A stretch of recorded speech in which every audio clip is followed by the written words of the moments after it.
కలియుగ దైవం అంటారు వెంకటేశ్వర స్వామి. వెంకటేశ్వర స్వామి విషయంగా ఎవరైనా ఆడుకుంటే మాత్రం మామూలుగా ఉండదు. వారికి జరగబోయే వారి పాపం అనేది పండి వారికి జరగబోయే నష్టం. అబ్బాబ్బా, ఏం నీతులు చెప్తున్నావు జగన్ రెడ్డి, ఏం యాక్టింగ్ చేస్తున్నావు జగన్ రెడ్డి. నీ 5 సంవత్సరాల ఉగ్రవాది పరిపాలనలో కలియుగ దైవం వెంకన్న స్వామి సన్నిధిలో ఎన్ని అరాచకాలు, ఎన్ని అపచారాలు జరిగాయో నీకు తెలియదా? ఆఖరికి ఫ్రీ దర్శన్ టికెట్ల దగ్గర నుంచి 300 రూపాయల టికెట్ల దగ్గర నుంచి తోమాల సేవ, సుప్రభాత సేవ, విఐపి బ్రేక్ దర్శనాల వరకు అన్ని రకాల దర్శనాల టికెట్లు నీ ఉన్మాదులు అమ్ముకొని డబ్బులు చేసుకున్న విషయం నీకు తెలియదా? భక్తులు హుండీలేసిన డబ్బులు మాయమైపోయిన విషయం నీకు తెలియదా? భక్తులు హుండీలో బంగారం వేస్తే బంగారం మొత్తం మాయమైపోయిన సంగతి నీకు తెలియదా? భక్తులు తినే ప్రసాదం కూడా కల్తీ చేసిన ఉన్మాది ప్రభుత్వం నీతి ప్రభుత్వం జగన్ రెడ్డి.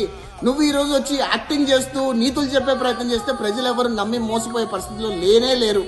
ఎందుకంటే నీ 5 సంవత్సరాల ఉన్మాది పరిపాలనలో హిందూ దేవాలయాలను దాడులు చేయించావు, హిందూ దేవాలయాల విగ్రహాలు ధ్వంసం చేసావు, హిందువులను కించపరిచే ప్రయత్నం చేశావు, హిందూ మతాన్ని కించపరిచి వేధించి వెంటాడే ప్రయత్నం చేశావు. ఎన్ని రకాల అరాచకాలు, ఒకటా రెండా జగన్ రెడ్డి? ఈ రోజు నువ్వు చేస్తున్న ఓవర్ యాక్షన్ చూసి ప్రజలెవరు నమ్మి మోసపోయే పరిస్థితిలో లేరు. తెలుగు ప్రజలు ఎప్పటికీ కూడా నీ ఉగ్రవాది పరిపాలన మర్చిపోలేరు. నీలాంటి నీచమైన రాజకీయ నాయకుడు ఆంధ్రప్రదేశ్ రాష్ట్రంలో ఉండడం అనేది చాలా దరిద్రం అని చెప్పి ప్రతి ఒక్క తెలుగు పౌరుడు ఫీల్ అవుతాడనే విషయం నువ్వు గుర్తుపెట్టుకో జగన్ రెడ్డి.